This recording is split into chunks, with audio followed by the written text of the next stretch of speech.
واجب الاحترام معزز و مکرم سامعین و حاضرین،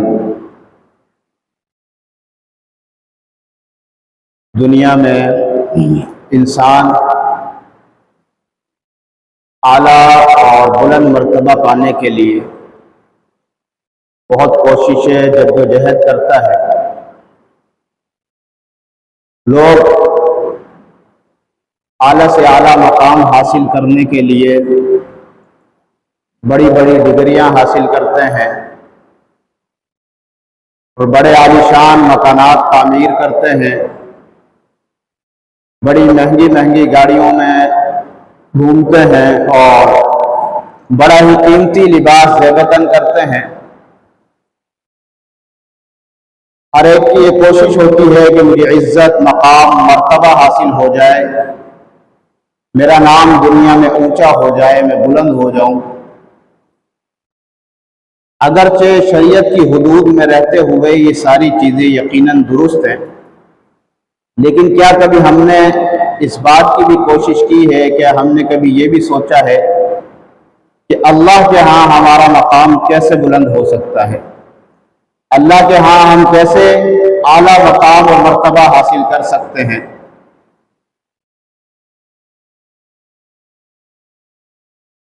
تو حقیقی کامیاب وہ ہے کہ جو اللہ کے ہاں اعلیٰ مقام پر فائز ہو، اللہ کے ہاں جس کا مقام اور مرتبہ ہو، حقیقی کامیاب شخص وہ ہے۔ اگر آپ کے پاس بینک بیلنس نہیں ہے، مال و دولت نہیں ہے، تو کوئی حرج کی بات نہیں ہے، قیمتی لباس نہیں ہے تو کوئی عیب کی بات نہیں ہے، لیکن اگر آپ کا مقام، آپ کا مرتبہ اللہ کے ہاں بلند ہے، اللہ کے ہاں آپ کا کوئی مقام ہے، درجہ ہے، تو پھر قارون کا خزانہ بھی جو ہے وہ بھی آپ کے سامنے کچھ حیثیت نہیں رکھتا۔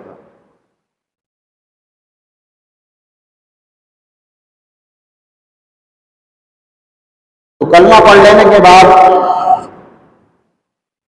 انسان اللہ کے ہاں ایک خاص مقام حاصل کرتا ہے، اور جتنا وہ نیک اعمال کرتا جاتا ہے، اعمال اور اخلاق میں آگے بڑھتا جاتا ہے، اللہ کے ہاں اس کا مقام اتنا ہی بلند اور اعلیٰ ہوتا جاتا ہے۔ قرآن کریم نے اس کی صراحت کی ہے کہ انبیاء علیہ السلام بھی سارے کے سارے اللہ کے ہاں ایک مقام نہیں رکھتے، صحابہ کا بھی اللہ کے ہاں ایک جیسا مقام نہیں ہے، بلکہ ان میں بھی درجات ہیں، ان میں بھی مقام اور مرتبے میں فرق ہے۔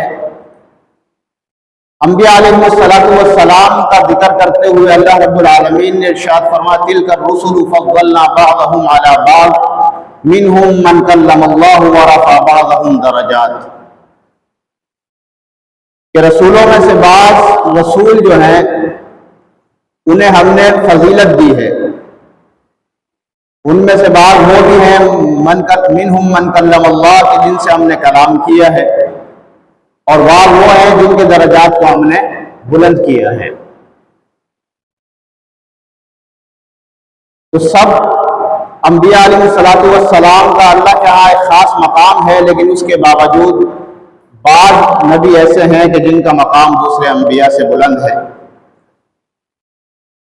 امام الانبیاء سید الاولین والآخرین، رحمت للعالمین، شفیع المذنبین، سید کائنات صلی اللہ علیہ وسلم، آپ کا مقام و مرتبہ سب سے بلند ہے، سب سے اعلیٰ ہے۔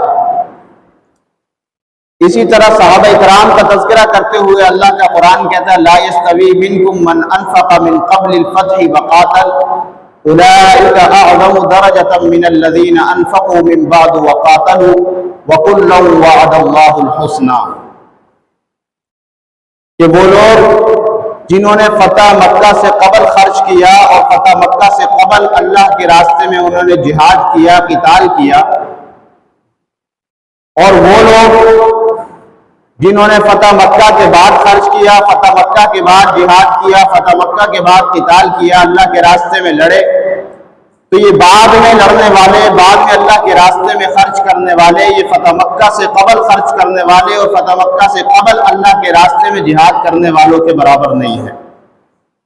اولئک اعظم درجۃ من اللہ، اللہ کے ہاں ان پہلے والوں کا مرتبہ بہت اعلیٰ اور بہت بلند والا ہے، لیکن اس کا یہ مطلب نہیں ہے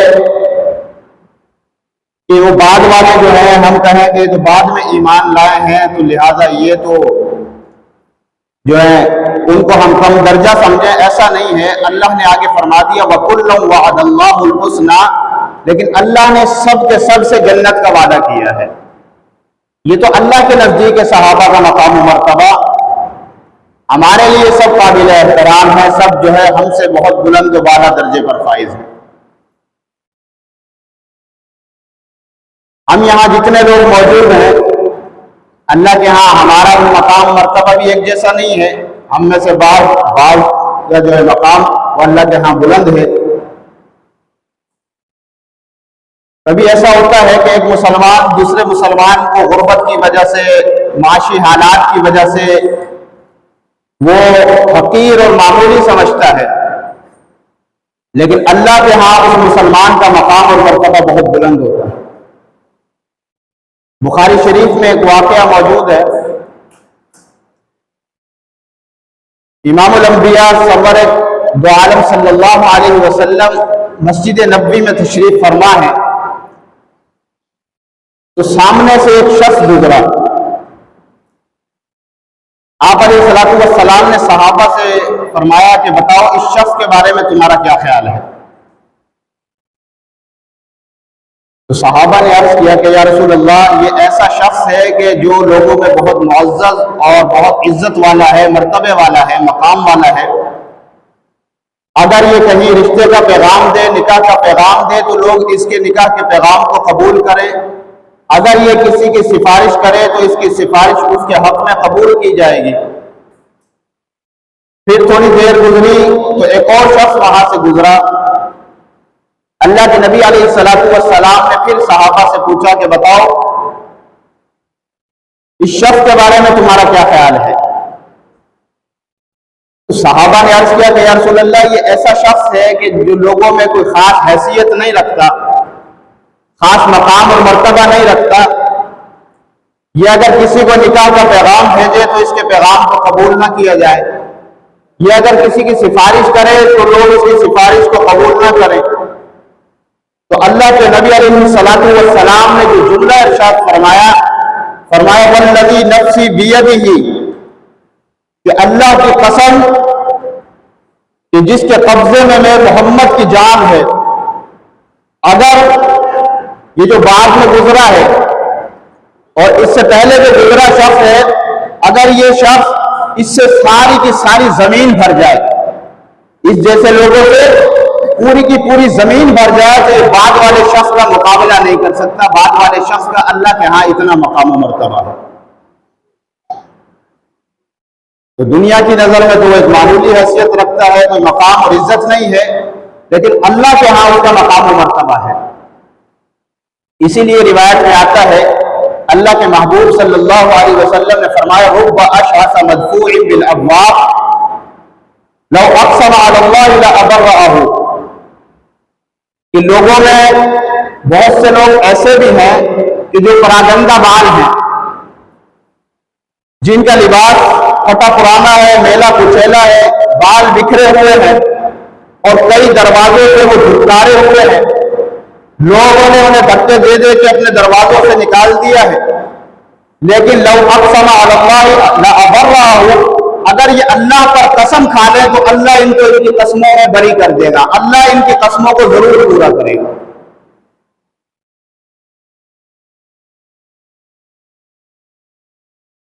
حضرت ظاہر بن حزام رضی اللہ تعالیٰ عنہ یہ آپ صلی اللہ علیہ وسلم کے صحابی ہیں، دیہات کے رہنے والے تھے۔ تو یہ دیہات سے جب آپ صلی اللہ علیہ وسلم کے پاس آتے تو دیہات سے جو سبزیاں ترکاریاں وغیرہ ہوتی اور پنیر اور گھی وغیرہ ہوتا وہ لے کر آتے، اور واپسی پر آپ صلی اللہ علیہ وسلم انہیں شہر کے تحفے دیتے۔ آپ صلی اللہ علیہ وسلم فرماتے ہیں کہ یہ میرا دیہات ہے، میں اس کا شہر ہوں، یعنی یہ میرا دیہاتی دوست ہے، میں اس کا شہری دوست ہوں۔ تو ایک دفعہ یہ راستے میں کھڑے جو ہے اپنا سامان فروخت کر رہے تھے، اللہ کے نبی صلی اللہ علیہ وسلم تشریف لائے اور آپ نے آ کر پیچھے سے آنکھوں پر ہاتھ رکھ دیا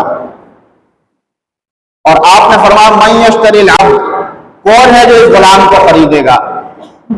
جب حضرت ظاہر بن حزام رضی اللہ تعالیٰ عنہ نے آپ علیہ الصلوۃ والسلام کی آواز پہچانی اور آپ کی خوشبو کو محسوس کیا تو عشق و محبت کا اظہار کس طرح کیا کہ خود جو ہے اللہ کے نبی صلی اللہ علیہ وسلم کے بطن سے اور پیٹ سے جو ہے اپنی پشت کو لگا دیا اور ملنے لگے کہ مجھے آپ صلی اللہ علیہ وسلم کا جو ہے قرب حاصل ہو جائے، اپنے جسم کو آپ صلی اللہ علیہ وسلم کے جسم سے مس کرنے لگے۔ تو اللہ کے نبی نے فرمایا کون ہے جو اس غلام کو خریدے گا؟ حضرت ظاہر بن حزام کہتے ہیں کہ یا رسول اللہ مجھ جیسے سیاہ فام آدمی کو کون خریدے گا؟ میری قیمت تو بہت کم ہوگی، میں تو ایک جو ہے بدصورت آدمی ہوں، سیاہ فام آدمی ہوں، کالا آدمی ہوں، کوئی حسن و جمال نہیں، کوئی مال و دولت نہیں۔ اللہ کے نبی علیہ الصلوۃ والسلام نے فرمایا کہ ظاہر ایسی بات نہ کہو، اللہ کی قسم اللہ کے ہاں تمہاری قیمت بہت زیادہ ہے، اللہ کے ہاں تم بہت قیمتی ہو۔ تو کیا ہے ان اکرمکم عند اللہ اتقاکم، اللہ کے ہاں معزز اور مکرم وہی ہے جو سب سے زیادہ متقی اور پرہیزگار ہے۔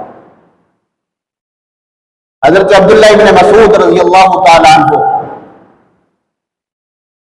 یہ آپ صلی اللہ علیہ وسلم کے صحابی ہیں اور فقیہ الامت ہیں، آپ صلی اللہ علیہ وسلم نے انہیں دعائیں دی ہیں، دعاؤں سے نوازا ہے کہ اللہ عبداللہ ابن مسعود کو دین کا فقہ کا علم عطا فرما، افقہ الامہ کہلاتے ہیں، سب سے بڑے فقیہ امت کے۔ تو ایک مرتبہ اللہ کے نبی صلی اللہ علیہ وسلم نے انہیں مسواک توڑنے کے لیے درخت پر چڑھایا، پیلو کا درخت تھا، اس پر یہ چڑھے۔ اب ان کی پنڈلیاں جو ہے بڑی پتلی اور بڑی باریک پنڈلیاں تھی، تو تیز ہوا کی وجہ سے وہ پنڈلیاں جھولنے لگی، ہلنے لگی، تو نیچے جو صحابہ کھڑے تھے وہ ہنس پڑے۔ اللہ کے نبی نے پوچھا کہ بھائی کیوں ہنس رہے ہو؟ صحابہ نے عرض کیا کہ یا رسول اللہ عبداللہ ابن مسعود کی پنڈلیاں دیکھ کر ہنسی آ گئی، اتنی پتلی دبلی پنڈلیاں، کمزور پنڈلیاں، بڑے کمزور اور چھوٹے قد کے آدمی تھے۔ تو اللہ کے نبی صلی اللہ علیہ وسلم نے فرمایا کہ اللہ کی قسم قیامت کے دن عبداللہ ابن مسعود کی پنڈلیاں جو ہے وہ اور پہاڑ سے زیادہ وزنی ہوں گی ترازو میں۔ یہ کیوں؟ یہ تقوی کی وجہ سے، علم کی وجہ سے۔ اسی طرح حضرت جاہز رحمت اللہ علیہ، یہ عربی ادب میں ایک بڑا نام گزرا ہے، بچپن میں والدین کا انتقال ہو گیا، بڑے مخلوق الحال تھے، معاشی طور پہ تنگی تھی، تو سمندر کے کنارے یہ مچھلیاں اور روٹیاں فروخت کیا کرتے تھے، اور ساتھ ساتھ علم حاصل کرنے کا شوق بھی تھا، تو وقت نکال کر علم بھی حاصل کرتے تھے، اور بڑے بڑے اہل علم کے سامنے انہوں نے زانو تلمس طے کیا اور استفادہ کیا، تو پھر ایسے جو ہے آسمان ادب پہ یہ چمکے ہیں، اب میں اللہ نے ان کو مہارت عطا فرمائی، عربی زبان کے علاوہ دیگر زبانوں پر بھی ان کو عبور حاصل تھا۔ لیکن اس سب علمی وجاہت کے باوجود شکل و صورت میں بہت جو ہے قبیح صورت تھی، بدصورت تھے۔ انہی کے حوالے سے ایک واقعہ ملتا ہے کہ ایک عورت آئی، ایک جگہ کھڑے تھے اور انہیں کہا کہ میرے ساتھ ذرا چلو، چلے گئے، ایک مصور کی تصویر ساز کی دکان پر لے گئی اور جا کر اشارہ کر دیا اسے، وہاں سے چلی گئی۔ یہ بڑے حیران ہوئے کہ یہ کیا بات ہے، مجھے یہاں لا کر کھڑا کر دیا اور اسے اشارہ کر دیا میری طرف۔ اس سے پوچھا کہ یہ کیا کہہ رہی تھی؟ اس نے کہا یہ کہہ رہی تھی کہ مجھے شیطان کی تصویر چاہیے، شیطان کا مجسمہ اور بت بنا کر دو۔ تو میں نے کہا کہ بھئی کوئی سیمپل اور نمونہ تو ہونا چاہیے۔ تو جب میں نے یہ بات کہی تو اس نے آپ کو لا کر کھڑا کر دیا اور کہا کہ اس جیسا بنا دو۔ تو شکل و صورت کے حساب سے ایسے، لیکن اللہ کے ہاں مقام کیسا تھا۔